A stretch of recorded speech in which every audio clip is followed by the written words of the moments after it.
Subscribe now and press the bell icon. Never miss an update. नमस्कार साथियों, स्वागत करता हूं सबका इस YouTube चैनल पर जिसका नाम है स्टडी विद PN लोधा। मित्रों, रीट एग्ज़ाम 2021 हेतु शिक्षण विधियों का टेस्ट नंबर 41 लेकर आया हूं। 20 क्वेश्चन देखने को मिलेंगे दोनों लेवल के लिए। साथियों, इसके पहले भी मैं 2 टेस्ट आज मैं सुबह ले चुका हूं। साइकोलॉजी का टेस्ट नंबर 38 लिया था और हिंदी का टेस्ट नंबर 31 लिया था। दोनों टेस्ट नहीं देखे हैं तो इस वीडियो के एंड स्क्रीन में आपको दोनों टेस्ट मिल जाएंगे। साथ में ऊपर जो आई बटन है उसमें भी आपको आई बटन में ये टेस्ट देखने को मिल जाएंगे साथियों। तो चलिए देखेंगे प्रश्न नंबर 1 को। एक एक प्रश्न को अच्छे से समझकर हम करने वाले हैं। पहला क्वेश्चन आपके है, भाषा के अभिव्यक्त्यात्मक कौशल है पढ़ना लिखना, सुनना पढ़ना, सुनना बोलना और बोलना लिखना। तो मित्रों, अभिव्यक्त्यात्मक कौशल की पूछी है। अभिव्यक्त्यात्मक कौशल का मतलब होता है वह कौशल जिनके माध्यम से हम अपने विचारों को दूसरों के सामने प्रस्तुत करते हैं। तो सुनकर तो प्रस्तुत नहीं करेंगे साथियों। सुनने में तो क्या होता है, दूसरे विचारों को ग्रहण किया जाता है। फिर यहाँ पर भी ये गलत हो गया। अब पढ़ना लिखना बोलना लिखना, तो साथियों अभिव्यक्तात्मक कौशल के अंतर्गत प्रश्न संख्या 1 में पहला या चौथा कौन सा आंसर सही है साथियों। तो मित्रों देखिए, हम खुद के जो विचार है उनको या तो बोलकर व्यक्त करते हैं या लिखकर व्यक्त करते हैं। इसलिए बोलना और लिखना दोनों को ही अभिव्यक्त्यात्मक कौशल के नाम से जाना जाता है साथियों। तो प्रश्न संख्या 1 में आपके कौन सा विकल्प सही है? चौथा विकल्प सही है मित्रों। चलिए आगे बढ़ेंगे प्रश्न नंबर 2 पर। तो मित्रों दूसरा क्वेश्चन क्या है आपके? प्रश्न नंबर 2, भाषाई कौशलों के संदर्भ में कौन सा कथन सत्य है? भाषाई कौशल एक साथ सीखे जाते हैं, क्रम से नहीं। भाषाई कौशल एक दूसरे से स्वतंत्र होते हैं। भाषाई कौशल एक क्रम से सीखे जाते हैं और भाषाई कौशल एक दूसरे को प्रभावित नहीं करते हैं। तो मित्रों विकल्पों को देखते हुए कौन सा विकल्प चुनोगे? तो एक दूसरे को प्रभावित बिल्कुल करते हैं ये, तो ये गलत है। आपको क्या देखना है? सत्य। ये एक साथ सीखे जाते हैं। ऐसा थोड़ी है कि सुनने के साथ में ही बोलना पढ़ना लिखना सीख जाओगे, ये भी गलत हो गया। एक दूसरे से स्वतंत्र नहीं होते हैं बल्कि एक दूसरे से जुड़े हुए होते हैं, अंतः संबंधित होते हैं, तो ये भी गलत हो गया। तो यहाँ एक ही विकल्प बचा, भाषाई कौशल एक क्रम में सीखे जाते हैं। इनका एक निश्चित क्रम होता है। मित्रों अगर जो प्रश्न यही होता, ऑप्शन ये भी राइट है और एक और ऑप्शन होता यहाँ पर भाषाई कौशल अंतः संबंधित होते हैं, अंतः संबंधित। तो जहाँ पर भी आपको ये विकल्प मिल जाता है भाषाई कौशल अंतः संबंधित होते हैं, वो ही फिर सबसे बेस्ट आंसर रहेगा। और अगर अंतः संबंधित विकल्प में नहीं है तो एक क्रम में सीखे जाते हैं, यह आपका बेस्ट आंसर होगा। तो विकल्प नंबर 3 सही है प्रश्न संख्या 2 में। समझ में आ गया होगा मेरे हिसाब से ये क्वेश्चन, क्योंकि ये अंतः संबंधित आ रहा है तो फर्स्ट चॉइस अंतः संबंधित। अगर वो नहीं है तो क्रम में सीखे जाते हैं, ये फर्स्ट चॉइस रहेगी। दोनों हैं तो फिर अंतः संबंधित वाला सही रहेगा, लेकिन यहाँ अंतः संबंधित नहीं है तो क्रम वाला सही रहेगा साथियों। नेक्स्ट प्रश्न नंबर 3 पे आते हैं। भाषा दक्षता का प्रारंभिक कौशल है सुनना बोलना पढ़ना लिखना। तो मित्रों भाषाई दक्षता के अंतर्गत 4 कौशल आते हैं, सुनना बोलना पढ़ना लिखना, जिसमें प्रारंभिक मतलब सबसे पहले आता है सुनना, फिर दूसरा आता है बोलना, फिर तीसरा आता है पढ़ना और फिर चौथा आता है लिखना। तो मित्रों इस प्रकार से भाषाई कौशलों का विकास होता है। विकल्प नंबर 1 सही है प्रश्न संख्या 3 में। अब आगे बढ़ेंगे साथियों प्रश्न नंबर 4 पर। चौथा क्वेश्चन, भाषा के बारे में कौन सा कथन उचित है? पहला कथन देखिएगा साथियों, भाषा अनिवार्यतः लिखित होती है। दूसरा है भाषा एक नियमबद्ध व्यवस्था है। तीसरा है भाषा व्याकरण का अनुसरण करती है। और चौथा है भाषा और बोली में कभी भी कोई संबंध नहीं होता है। तो मित्रों कौन सा कथन उचित है? अगर हम कथनों को देखें साथियों तो अनिवार्यतः लिखित थोड़ी होती है, मौखिक भी होती है, तो ये गलत हो गया। सिर्फ व्याकरण का ही अनुसरण करें ये जरूरी नहीं है, क्योंकि बोलचाल की भाषा में व्याकरण का अनुसरण नहीं किया जाता। भाषा और बोली में संबंध होता है, ये कथन गलत है। कोई संबंध नहीं होता है, संबंध होता है साथियों, बल्कि भाषा एक नियमबद्ध व्यवस्था होती है। विकल्प नंबर 2 सही है आपके प्रश्न संख्या 4 में। चलिए आगे बढ़ेंगे साथियों प्रश्न नंबर 5 पर। 5वां क्वेश्चन मित्रों, उच्च प्राथमिक स्तर पर भाषा का सर्वोपरि उद्देश्य है सरसरी और तीव्र गति से पढ़ना, भाषा के सौंदर्य शास्त्र से परिचय कराना, निजी अनुभवों के आधार पर भाषा का सृजनशील इस्तेमाल और विभिन्न साहित्यिक विधाओं का गहनतम ज्ञान प्राप्त करना। तो साहित्यिक विधाओं का गहन ज्ञान तो उच्च स्तर पर प्राप्त किया जाता है, सौंदर्य शास्त्र से परिचय भी उच्च स्तर पर होता है, तीव्र गति से पढ़ना, सरसरी गति से पढ़ना ये तो गलत है ना, बल्कि खुद के अनुभव के आधार पर भाषा का सृजनशील इस्तेमाल करना ही उच्च प्राथमिक स्तर पर भाषा शिक्षण का सबसे महत्वपूर्ण या सर्वोपरि उद्देश्य होता है साथियों। 5वें क्वेश्चन में आपके तीसरा विकल्प सही है। चलिए देखेंगे प्रश्न संख्या 6 को। मित्रों 6वां क्वेश्चन है, ज्ञान से संबंधित अन्य विषयों की समझ का विकास तथा उससे आनंद उठाने की क्षमता का विकास उच्च प्राथमिक स्तर पर भाषा सीखने का एकमात्र उद्देश्य है, एक महत्वपूर्ण उद्देश्य है, सर्वाधिक महत्वपूर्ण उद्देश्य है और सबसे कम महत्वपूर्ण उद्देश्य है।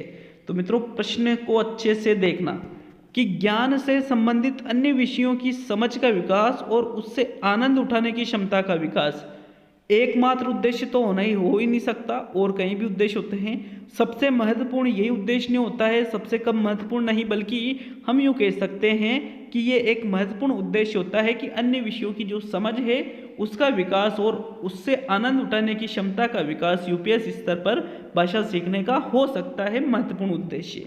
दूसरा विकल्प आपके प्रश्न संख्या 6 में सही है साथियों। चलिए नेक्स्ट प्रश्न संख्या 7 पे आते हैं। मित्रों 7वां क्वेश्चन है, बुलेटिन बोर्ड है, एक श्रव्य सामग्री है, एक दृश्य सामग्री है, श्रव्य एवं दृश्य सामग्री है और कोमल सामग्री है। तो मित्रों बुलेटिन बोर्ड सूचना पट्ट जिसको हम कहते हैं, ये श्रव्य नहीं है ना ही श्रव्य दृश्य है, ये ओनली दृश्य सामग्री है जिसमें सिर्फ दिखाई देता है, सुनाई नहीं देता है साथियों। तो इसलिए दृश्य सामग्री मतलब सेकंड विकल्प आपका 7वें क्वेश्चन में सही है। चलिए आगे बढ़ेंगे साथियों प्रश्न नंबर 8 पर। मित्रों प्रश्न नंबर 8 है, वस्तुनिष्ठ प्रश्न का प्रकार है आलोचनात्मक प्रश्न, विश्लेषणात्मक प्रश्न, मिलान प्रश्न, व्याख्यात्मक प्रश्न। तो मित्रों वस्तुनिष्ठ प्रश्न का मतलब जिसका एक निश्चित उत्तर हो। व्याख्यात्मक प्रश्न में तो बिल्कुल भी निश्चित उत्तर होता ही नहीं है, तो ये गलत। विश्लेषण में अगर हम किसी प्रश्न के उत्तर का विश्लेषण करेंगे तो वो भी वस्तुनिष्ठ में नहीं आएगा साथियों। आलोचनात्मक में खुद के दृष्टिकोण को प्रस्तुत करेंगे, वो भी नहीं आएगा, गुण दोषों को देखेंगे। बल्कि जो मिलान प्रश्न होते हैं, जैसे 1 2 3 4 इधर लिख लिया, ऊपर 1 2 3 4 एबेसेद या कुछ भी लिख लिया, या नाम लिख रखे कि इसका इससे मिलान करना है, तो ऐसे प्रश्न भी वस्तुनिष्ठ प्रश्नों के अंतर्गत ही आ जाते हैं। तीसरा विकल्प आपके प्रश्न संख्या 8 में सही है साथियों। नेक्स्ट प्रश्न संख्या 9 पे आते हैं मित्रों। तो 9वां क्वेश्चन क्या है आपके, मौन पठन का लाभ है। मौन पठन मतलब मन ही मन बिना होठ हिलाए, बिना जीभ चलाए जब हम किसी चीज को पढ़ते हैं तो उसको कहा जाता है मौन पठन। इसका लाभ बताना है आपको। पहला विकल्प, उच्चारण अभ्यास हेतु तो अवसर मिलता है, स्वाध्याय की प्रवृत्ति विकसित होती है, पठन की शुद्धता का संवर्धन होता है और एकाग्रचित होकर ध्वनियों का शुद्ध उच्चारण करना। तो मित्रों मौन पठन के लाभ की बात करें तो कौन सा, मौन पठन में उच्चारण का अभ्यास तो होगा ही नहीं, क्योंकि मन ही मन में पढ़ रहे, बोल तो रहे नहीं बिल्कुल भी, तो फिर उच्चारण का अभ्यास तो इससे बिल्कुल भी नहीं होगा, तो ये तो गलत हो गया आपका। अब पठन की शुद्धता का संवर्धन होता है, एकाग्रचित होकर ध्वनियों का शुद्ध उच्चारण करना, तो यहाँ पर भी उच्चारण करना हो गया, तो ये भी गलत है क्योंकि इसमें उच्चारण नहीं किया जाता। मित्रों पठन की शुद्धता का संवर्धन या स्वाध्याय की प्रवृत्ति विकसित होती है, दोनों में से कौन सा रहेगा, दूसरा या तीसरा? तो साथियों 9वें क्वेश्चन में सही आंसर है स्वाध्याय की प्रवृत्ति विकसित होती है। स्वाध्याय मतलब जब हम खुद ही पढ़ते हैं किन्हीं चीज़ों को मन ही मन में, तो मौन पठन के द्वारा, तो उससे स्वाध्याय की प्रवृत्ति विकसित होती है साथियों। 9वें क्वेश्चन में आपके दूसरा विकल्प सही रहेगा। चलिए नेक्स्ट आगे बढ़ेंगे मित्रों प्रश्न संख्या 10 की ओर। तो मित्रों अगले क्वेश्चन की ओर बढ़ेंगे। 10वां क्वेश्चन, मौन वाचन कब शुरू करना चाहिए? तीसरी कक्षा से, चौथी कक्षा से, छठी कक्षा से और दूसरी कक्षा से। तो मित्रों देखिए ये क्वेश्चन रीट का एग्ज़ाम में आ चुका है। अगर हम बात करें तो मौन वाचन कक्षा 3 से शुरू किया जाता है राजस्थान माध्यमिक शिक्षा बोर्ड अजमेर के अनुसार। लेकिन साथियों अगर प्रश्न आए गहन अध्ययनिष्ठ शिक्षण में, गहन अध्ययनिष्ठ शिक्षण में मौन वाचन कब शुरू किया जाता है, तो फिर वहाँ पर आपके छठी कक्षा सही रहेगा साथियों। लेकिन ऐसा यहाँ पर कुछ पूछा नहीं है, इसलिए तीसरी कक्षा ही आपका राइट आंसर है प्रश्न संख्या 10 में। चलिए आगे बढ़ेंगे प्रश्न नंबर 11 पर। 11वां क्वेश्चन, साइलेंट रीडिंग किसकी रचना है? डेचेंट की, स्मिथ की, ब्रायन की और पिंटर की। तो मित्रों ये क्वेश्चन भी रीट के एग्ज़ाम में आ चुका है। रीट 2016 में जो एग्ज़ाम हुआ था उसमें लेवल 2 हिंदी के अंतर्गत ये क्वेश्चन आया था साथियों।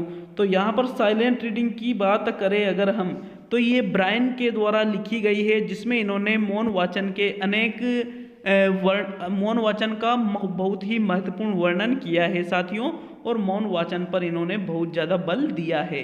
तीसरा विकल्प आपका प्रश्न संख्या 11 में सही है साथियों। नेक्स्ट प्रश्न नंबर 12 देखेंगे अब। तो मित्रों 12वां क्वेश्चन है, सस्वर वाचन का मुख्य उद्देश्य है। पहला विकल्प, पढ़ने में आनंद की अनुभूति करना, बच्चों की पढ़ने संबंधी झिझक को समाप्त करना, बोल बोलकर पढ़ना और द्रुत गति से वाचन करना। तो सस्वर वाचन का मुख्य उद्देश्य क्या रहेगा?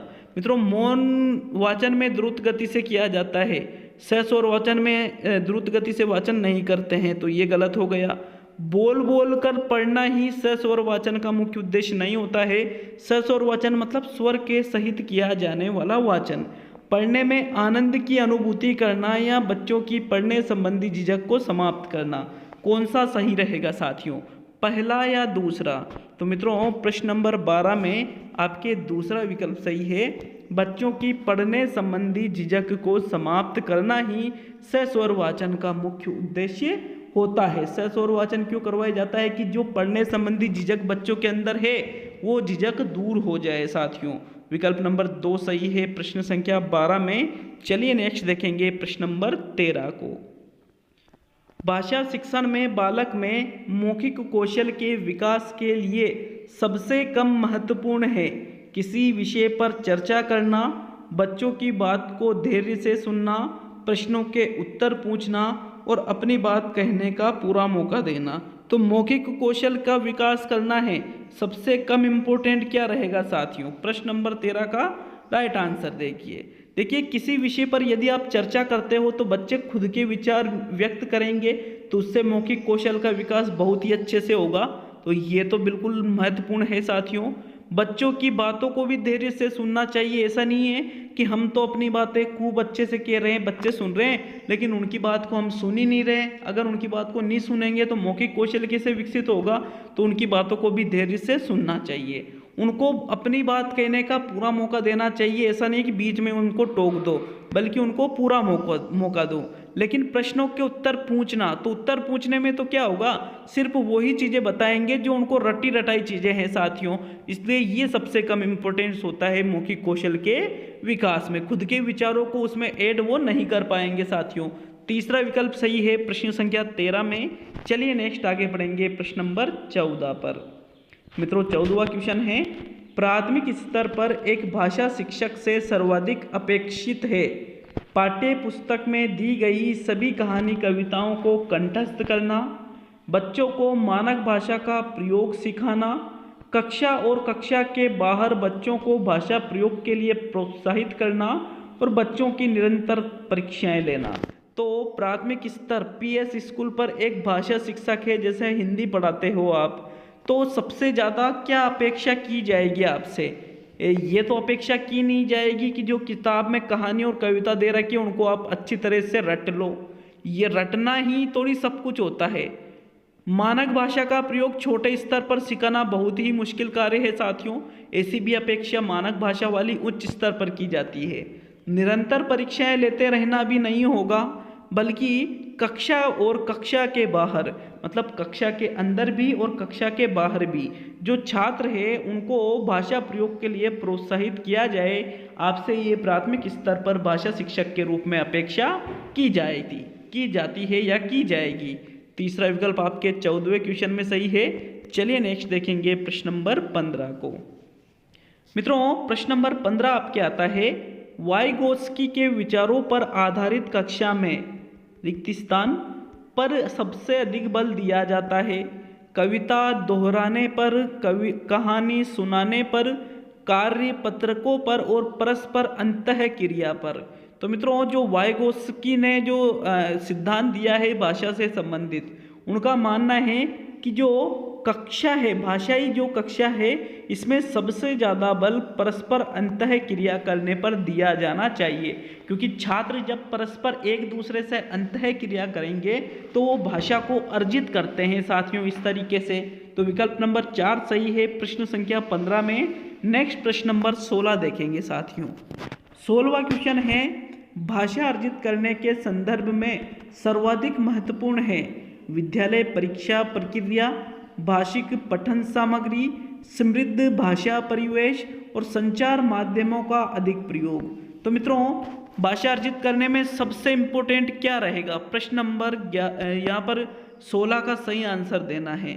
तो साथियों 16वें क्वेश्चन में आपका जो सही आंसर है वो विद्यालय परीक्षा प्रक्रिया नहीं है, भाषिक पठन सामग्री नहीं है, संचार माध्यमों का अधिक प्रयोग नहीं है, बल्कि यदि बच्चों को आप समृद्ध भाषा परिवेश दे देते हो तो बच्चे खुद उस समृद्ध भाषा परिवेश में से अच्छे से भाषा का अर्जन कर लेंगे साथियों। तीसरा विकल्प आपके 16वें क्वेश्चन में सही है।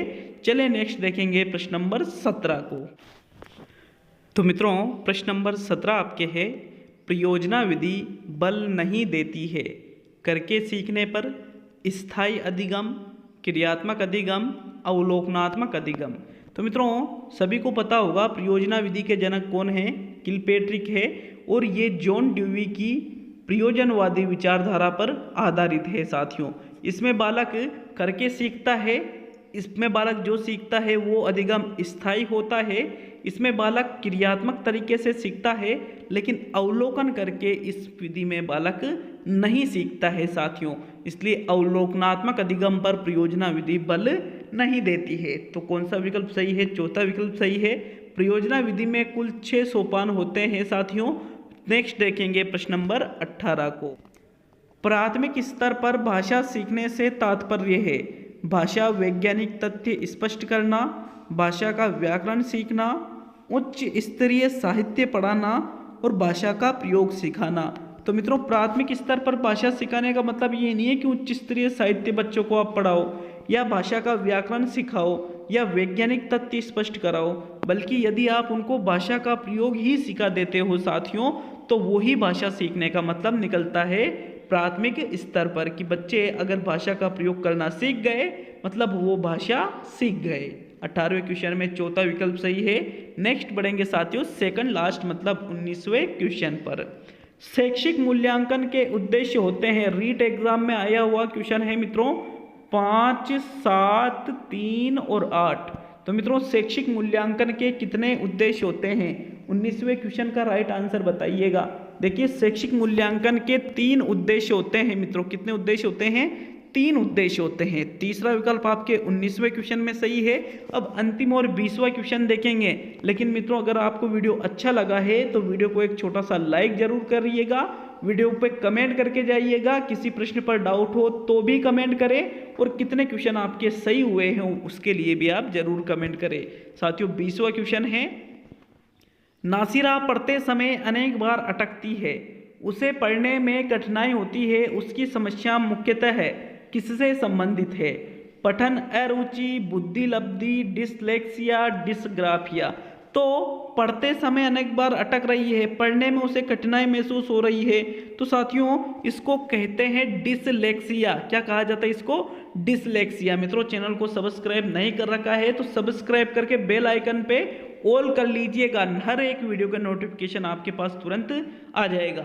साथियों डिसलेक्सिया एक पठन संबंधी विकार है, तो तीसरा विकल्प 20वें क्वेश्चन में सही है। वीडियो को पूरा देखने के लिए आपका बहुत बहुत धन्यवाद मित्रों।